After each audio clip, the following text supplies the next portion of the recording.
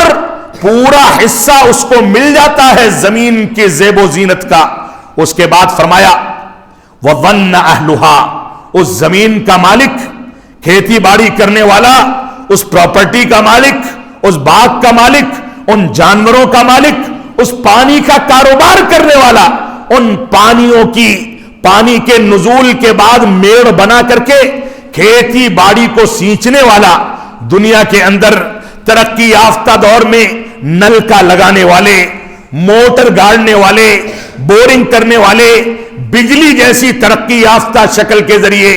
زمین سے پانی کو کھینچنے والے، یہ سارے کے سارے لوگ جب یہ سمجھ لیتے ہیں کہ اب تو پانی آ گیا، دنیا نے زیب و زینت اختیار کر لی، اب یہ سمجھتے ہیں کہ ہم اس کے مالک بن گئے، ہمارا اس پر قبضہ ہو گیا، اب دنیا کی کوئی طاقت اس زیب و زینت کو، ان نعمتوں کو، کھیتی باڑی، غلہ جات، پھل فروٹ، جانوروں اور ان چیزوں کو ہم سے نہیں چھین سکتی۔ اللہ رب العالمین فرماتا ہے اتاہا امرنا لیلا او نہارا، یہ ساری کی ساری چیزیں چمکنے دھمکنے لگتی ہیں، انسان اپنے آپ کو مختار کل تصور کر لیتا ہے، اتنے میں رات کے وقت میں یا دن کے وقت میں ہمارا عذاب نازل ہوتا ہے، ہم اپنا حکم نازل کرتے ہیں فجعلناها حصیدا، تو ایسی صورت میں اس کھیتی باڑی کو، اس پانی کے سوتے کو، ان سارے کے سارے وسائل کو بالکل برابر سرابر کر کے تباہ و برباد کر دیتے ہیں، صاف کر دیتے ہیں، جیسے وہ اگنے سے پہلے تھا ویسے ہی اللہ کے عذاب کے نتیجے میں اگنے کے باوجود بالکل ملیا میٹ ہو جاتا ہے، زمین کی مٹی نظر آنے لگتی ہے، سیلاب اس کو بہا لے جاتا ہے، جس پانی کے ذریعے ہم نے اس کو پیدا کرنے کی کوشش کی وہی پانی باعث عذاب بن جاتا ہے، زلزلے آتے ہیں اور زمین کے اندر مکانات، انسان،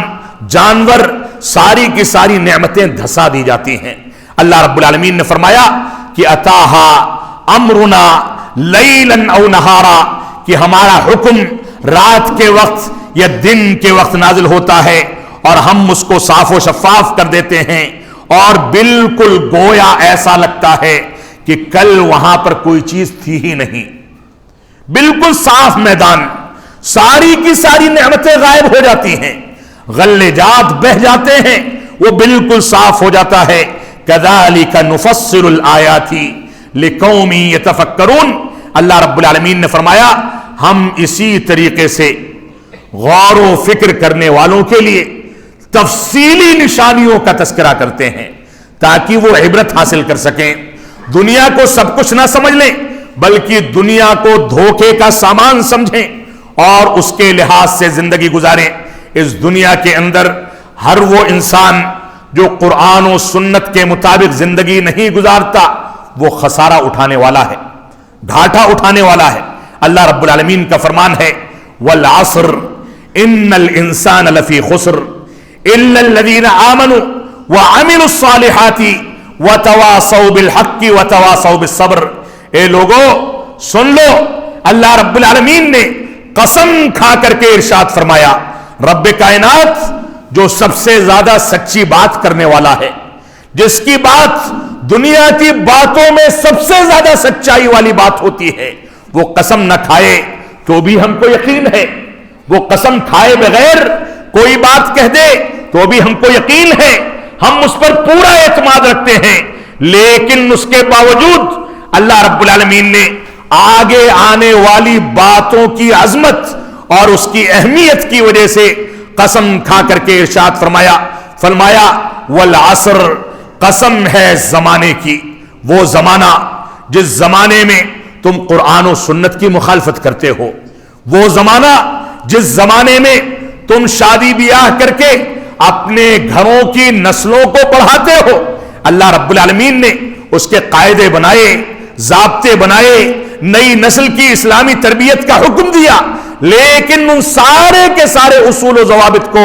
تم نظر انداز کرتے ہو۔ اسی زمانے میں اس زمانے کی قسم کھائی جس زمانے میں روزانہ سورج اگتا ہے، روزانہ چاند نکلتا ہے، وہ زمانہ جہاں بارشیں ہوتی ہیں، کھیتی باڑی اگتی ہے، وہ زمانہ جس زمانے میں ہم سفر کرتے ہیں، وہ زمانہ جس زمانے میں ایک چھوٹے بچے کو ماں باپ کی نعمت ملتی ہے، ماں باپ کو چھوٹے بچوں کا کھلکھلانا اور ان کی نعمتوں سے نوازا جاتا ہے، وہ زمانہ جس زمانے میں ہم صاف و شفاف کھانا کھاتے ہیں، پانی پیتے ہیں، وہ زمانہ جس زمانے میں اللہ رب العالمین نے ساری کی ساری چیزوں کو پیدا کیا اور ہمارے لیے اصول و ضوابط بنائے، اللہ رب العالمین نے اس زمانے کی قسم کھا کر کے فرمایا کہ سارے کے سارے انسان گھاٹے اور خسارے میں ہیں۔ مفسرین کی ایک رائے کے مطابق یہاں والعصر سے صلاۃ عصر بھی مراد ہو سکتی ہے، جس کے بارے میں اللہ رب العالمین کا فرمان ہے حافظوا علی الصلوات والصلاۃ الوسطی، کہ نماز کی پابندی کرو اور بالخصوص صلاۃ عصر کی پابندی کرو، کیونکہ صلاۃ عصر کے وقت انسان کا کاروبار، کھیتی باڑی، روزگار کے وسائل یہ شباب پر ہوتے ہیں، انسان نماز سے غافل ہو جاتا ہے۔ فرمایا کہ نہیں، اللہ کی دی ہوئی نعمتیں اور اللہ کی دی ہوئی عقل و شعور، اس کے ذریعے سے جو دنیا کماتے ہو، اس میں اللہ کو نہ بھول جاؤ، اللہ کے لیے صلاۃ عصر اور ساری نمازوں کی پابندی کرو۔ تو فرمایا صلاۃ عصر کی قسم یا زمانے کی قسم، اور اس کے بعد پھر وہی اسلوب اختیار کیا گیا، مومنوں کو، مسلمانوں کو، یہودیوں کو، نصرانیوں کو، کسی ایک خاص قوم کو،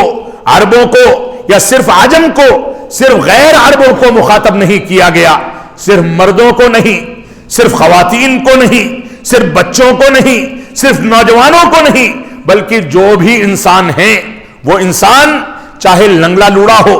وہ انسان چاہے اندھا اور کانا ہو، وہ انسان چاہے بہرا ہو، اگر عقل و شعور رکھتا ہے تو اس انسان کو مخاطب کر کے فرمایا گیا ان الانسان لفی خسر، کہ ساری کی ساری انسانیت، چاہے وہ یہودی ہو، نصرانی ہو، مسلمان ہو، آتش پرست ہو، قبر پرست ہو، بدعات و خرافات کو انجام دینے والے ہوں، یا اتباع رسول اور توحید کے تقاضوں کی دعوے داری کرنے والے ہوں، سارے کے سارے مسلمانوں کو اور پوری کی پوری انسانیت کو مخاطب کر کے فرمایا ان الانسان لفی خسر، کہ سارے کے سارے انسان گھاٹے اور خسارے میں ہیں۔ اور اس آیت کریمہ میں، اس سورت میں، اس چھوٹی سی عظیم سورت میں اللہ رب العالمین نے اسلام کی مکمل ترجمانی پیش کر دی۔ فرمایا سارے کے سارے انسان گھاٹے اور خسارے میں ہیں۔ امام شافعی رحمت اللہ علیہ فرماتے ہیں کہ یہ سورت، یہ عظیم سورت سورۃ العصر، اگر قرآن مجید میں تنہا یہی ایک سورت نازل ہوتی تو انسانیت کی فلاح و بہبود کے لیے، انسانیت کی کامیابی کے لیے کافی تھی قرآن مجید کا دوسرا حصہ نازل کیا جاتا یا نہ کیا جاتا، کیونکہ اس سورت کے اندر اللہ رب العالمین نے پوری جامعیت کے ساتھ دین کی مکمل ترجمانی پیش کر دی۔ فرمایا کہ گھاٹے اور خسارے میں ساری انسانیت ہے، سوائے 4 قسم کے لوگوں کے ہماری ذمہ داری ہے کہ ہم دنیا کو ہیچ سمجھیں، آخرت کی جواب دہی کا تصور رکھیں،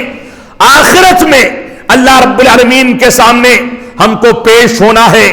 اس تصور کے تحت ان 4 صفات کے ہم بھی حامل بنیں تاکہ دنیا بھی ہماری عزت و وقار والی ہو، دنیا میں بھی ہم کو کامیابی مل سکے اور آخرت میں بھی ہم اللہ رب العالمین کی نصرت و توفیق کے مستحق بن سکیں، اس کی مغفرت کے مستحق بن سکیں اور جنت ہمارا ٹھکانہ بنے۔ اللہ رب العالمین کے انبیاء، سچے لوگوں، انبیاء، صدیقین، شہداء کے ساتھ ہمارا حشر ہو سکے۔ اگر یہ 4 صفات ہم نے سمجھ لی، اس کے مطابق زندگی کو ڈھال لیا تو ایسی صورت میں ہم کامیاب ہو جائیں گے، خسارے سے نکل جائیں گے، گھاٹے سے نکل جائیں گے۔ فرمایا الا الذین آمنوا وعملوا الصالحات وتواصوا بالحق وتواصوا بالصبر۔ یہ 4 صفات ایسی ہیں، ان کو اختیار کرنے والے گھاٹے اور خسارے سے بچ جائیں گے۔ فرمایا جو لوگ ایمان لے آئے، اور ایمان لانے والے وہی نہیں جنہوں نے کہا ان یقولوا آمنا، اور اللہ رب العالمین نے فرمایا ولا یفتنون،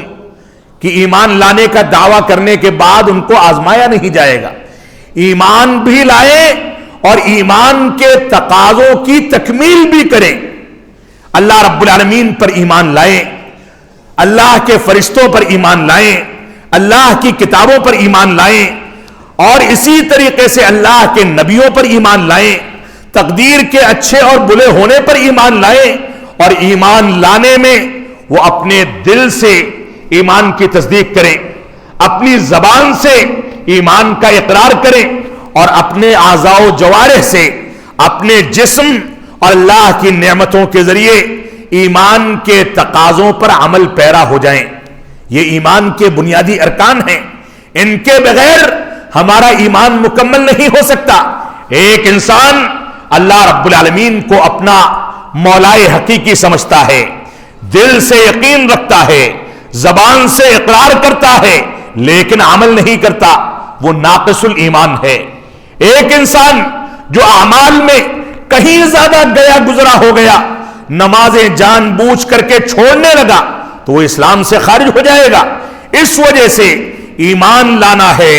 تو ایمان کے تینوں ارکان پر عمل کیا جائے۔ پہلا رکن کہ ایمان کی دل سے تصدیق کی جائے،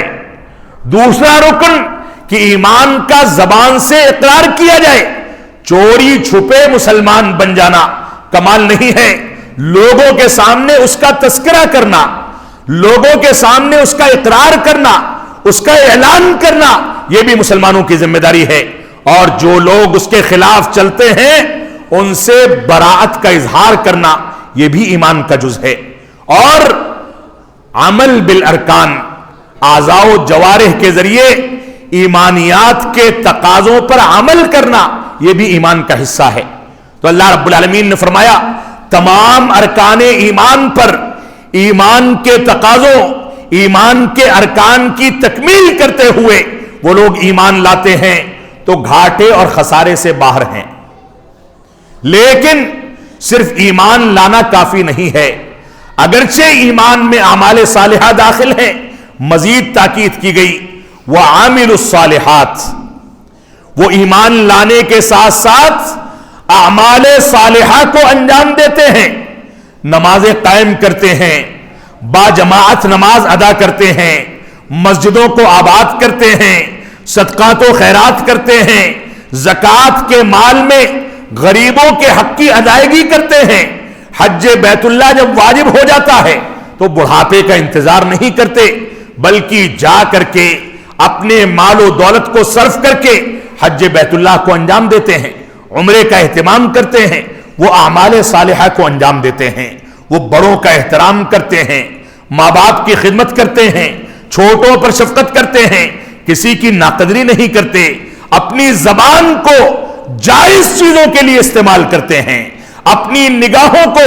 جائز امور کے لیے استعمال کرتے ہیں، کان سے کوئی بات سنتے ہیں تو شریعت کے دائرے میں رہتے ہوئے سنتے ہیں، قدم کو چلاتے ہیں، حرکت دیتے ہیں، تو دین اسلام کے مسائل پر عمل پیرا ہونے کے لیے اپنے قدم کو حرکت دیتے ہیں۔ کوئی چیز پکڑتے ہیں تو قرآن و سنت کی تعلیم کے مطابق پکڑتے ہیں۔ یہ ساری کی ساری چیزیں ان کی ذمہ داری ہے۔ تو فرمایا اِلَّا الَّذِينَ آمَنُوا، وہ ایمان لاتے ہیں، ایمان کے ارکان کو سامنے رکھتے ہوئے، ایمان کے تقاضوں کو سامنے رکھتے ہوئے، وَعَمِلُوا الصَّالِحَاتِ، اور اعمال صالحہ کو انجام دیتے ہیں۔ اور یہی دو چیزیں، ایمان لانا، ارکان اسلام کو سمجھ لینا، ارکان ایمان کو سمجھ لینا، یہ ان کے لیے کافی نہیں ہوتا۔ جب ان چیزوں کو سمجھ لیتے ہیں، ان کو سیکھ لیتے ہیں، ان کا علم ان کے پاس آ جاتا ہے، وَتَوَاصَوْا بِالْحَقِّ، تو یہ حق کی وصیت کرتے ہیں، دعوت و تبلیغ کرتے ہیں، نماز کے طریقے کو سیکھتے ہیں تو دوسروں کو سکھاتے ہیں، نمازیں پڑھتے ہیں تو دوسروں کو پکڑ کر کے لاتے ہیں، نمازی بناتے ہیں، صدقات و خیرات کرتے ہیں تو اپنے دوست و احباب کو اور متعلقین کو اس پر ابھارتے ہیں، زکوٰۃ نکالتے ہیں تو لوگوں کو زکوٰۃ کے فریضے سے واقف کراتے ہیں، یہ حق کی وصیت کرتے ہیں، دعوت و تبلیغ کرتے ہیں۔ اور صرف ایمان لانا، صرف اعمال صالحہ کو انجام دینا اور صرف حق کی وصیت کرنا کافی نہیں ہے۔ اللہ رب العالمین نے فرمایا جب ایمان لاؤ گے، اعمال صالحہ کو انجام دو گے اور دعوت و تبلیغ کرو گے تو یقینی طور سے کبھی تمہارا بیٹا تمہارے خلاف کھڑا ہو جائے گا، کبھی تمہاری بیوی تمہارے خلاف کھڑی ہو جائے گی، کبھی پڑوس سے تمہارے خلاف آواز اٹھے گی، کبھی کوئی تمہارے خلاف سازشیں کرے گا، تمہاری مسجدوں میں ادھم مچائے گا، تم پر اتہامات لگائے گا، تمہیں وقار کے باوجود تم کو بے عزت کرنے کی کوشش کرے گا۔ اللہ رب العالمین نے فرمایا دشمنان اسلام کا یہ کام عہد رسالت میں بھی تھا، اللہ کے نبی صلی اللہ علیہ وسلم کے خلاف سازشیں کی گئیں۔ ایسی صورت میں اللہ رب العالمین نے فرمایا کہ یہ لوگ تینوں صفات کے حامل بن کے جب آزمائش میں مبتلا ہوتے ہیں تو بے صبرے نہیں ہو جاتے، شدت پسندی اختیار نہیں کرتے، خروج کی صفت اختیار نہیں کرتے، اسلام کے دائرے سے باہر نہیں نکل جاتے، بلکہ صبر سے کام لیتے ہیں۔ اور اللہ کے نبی صلی اللہ علیہ وسلم نے فرمایا عجباً لامر المؤمن، مومن کا معاملہ بڑا عجیب و غریب ہے، ان اصابتہ سراء شکر فکان خیرا لہ، اگر اس کو کوئی خوشی لاحق ہوتی ہے تو اس پر اللہ رب العالمین کا شکر گزار بنتا ہے تو اس کو اجر ملتا ہے۔ وَإِنَّ أَصَابَتْهُ ضَرًّا صبر فَكَانَ خَيْرًا لَهُ، اور اگر اس کو کوئی مشکل لاحق ہوتی ہے، کسی پریشانی میں گرفتار کیا جاتا ہے، اس پر اتہامات لگائے جاتے ہیں، اس کو جھوٹے طریقے سے بدنام کیا جاتا ہے، اس کی زندگی کا دائرہ تنگ کر دیا جاتا ہے، تو وہ صبر کرتا ہے اور صبر کرنے پر بھی اس کو اجر ملتا ہے۔ تو چار قسم کے لوگ ہم اس مجلس میں یہ عزم کر کے اٹھیں کہ ہم ان چار صفات کے حامل بنیں گے، علماء کرام سے رجوع کریں گے، علماء کرام سے ایمانیات کو سمجھیں گے، اسلامیات کو سمجھیں گے، اور موجودہ دور کے چمک دمک کے فتنے سے، برادرز کے فتنے سے، ایڈوکیٹس کے فتنے سے، انجینئرز کے فتنے سے، اور ایسے لوگوں کے فتنے سے جو لوگ دین کے نام پر دنیا میں تباہی مچا کر کے آن اسکرین کام کرنے کے قائل ہیں، ان لوگوں کے فتنوں سے بچتے ہوئے ہم ایمان کی تعلیم، ایمان کی گہرائی کے ساتھ، ایمان کے تقاضوں کے ساتھ، ایمان کے ارکان کے ساتھ، ایمان کے تمام گوشوں کے ساتھ علماء کرام سے جڑ کر کے سمجھیں گے، اس کے مطابق زندگی گزاریں گے، اعمال صالحہ کو علماء کرام سے اپنی زندگی میں نافذ کرنے کی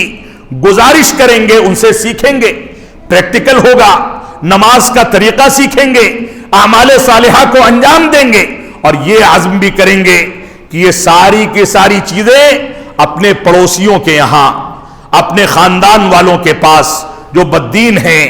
دین سے دور ہیں، دین کے انکاری ہیں، کافر و مشرک ہیں، ان تک یہ چیزیں پہنچانے میں، ہم دعوت و تبلیغ کے فریضے کو انجام دینے میں بھی